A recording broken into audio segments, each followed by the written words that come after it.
আজকে আমরা দেখেছি দিনাটায়, আপনারা জানেন এক কুলাঙ্গার রয়েছে, উদয়ন গুহ, আমি নাম করেই বলছি। উনি বলছেন মমতা বন্দ্যোপাধ্যায়ের দিকে যারা আঙ্গুল দেখাবে তাদের নাকি আঙ্গুল ভেঙে দেবে।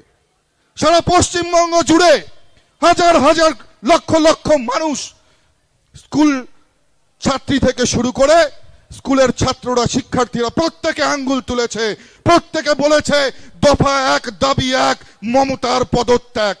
কোথায়? কত বড় বাপের বেটার বুকের পাটা আছে? একজনের আঙ্গুল ভেঙে দেখান, তারপরে পশ্চিম বাংলার জনসাধারণ আপনাদের সঙ্গে কি বিচার করে সেটা আপনারা দেখে নেবে। আমরা হিসেবটা কিন্তু কড়ায় গন্ডায় বুঝে নিতে জানি।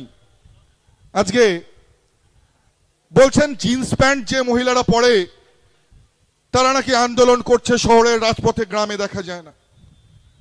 কোনো পোশাক নিয়ে ডিসক্রিমিনেট করা, পোশাক নিয়ে নারী পুরুষের মধ্যে ভেদাভেদ সৃষ্টি করা, এটা তৃণমূল কংগ্রেসের যারা নেতা, তৃণমূল কংগ্রেসের যারা মন্ত্রী, তারাই করতে পারে। তাদের মুখেই এ কথা সাজে। কারণ যেমন মমতা বন্দ্যোপাধ্যায় তেমনই তার সাগরেদরা, যেমন তার দলের নেতারা তেমনই তার দলের কর্মীরা।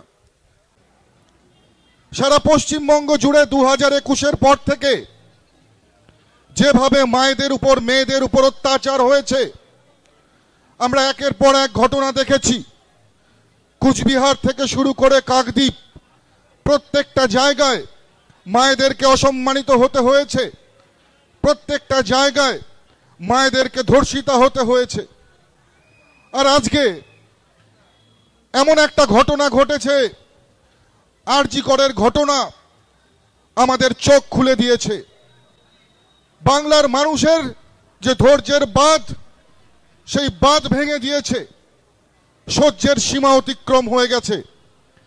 তাই বাংলার মায়েরা, বোনেরা, ছাত্র সমাজ থেকে শুরু করে প্রত্যেকটা শিক্ষিত সমাজের মানুষ আজকে কাতারে কাতারে রাস্তায় নেমে উই ওয়ান্ট জাস্টিস বলে মুখরিত হয়েছে।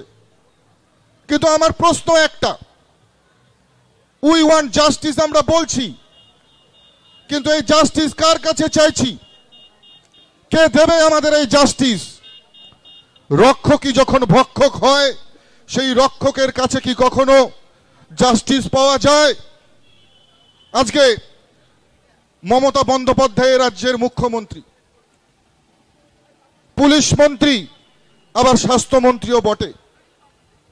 আজকে আমরা দেখেছি বাংলার মায়েরা, বোনেরা যখন কাতারে কাতারে মায়েরা মা দুর্গা দেবী, দুর্গার রূপ ধারণ করে রাস্তায় নেমেছে, রাত দখল করেছে, সেই আন্দোলনকে ভেস্তে দেবার জন্য মমতা বন্দ্যোপাধ্যায় নাটক করে তার সমস্ত সিনেমা অভিনেত্রীদেরকে সঙ্গে নিয়ে এই আন্দোলনকে ভেস্তে দেবার জন্য কাউন্টার আন্দোলন করবার চেষ্টা করেছিল। কিন্তু ওই যে কথায় আছে যে মন থেকে, হৃদয় থেকে কোনো কিছু না করলে পরে সাধারণ মানুষ কিন্তু সেটাকে বুঝতে পারে, সেই অনুভূতি কিন্তু সাধারণ মানুষের মধ্যে রয়েছে। গতকাল ধর্ণামঞ্চ থেকে কলকাতা ধর্ণামঞ্চ থেকে আপনাকে লিখানা করেছে মিষ্টি ভাষায় কথা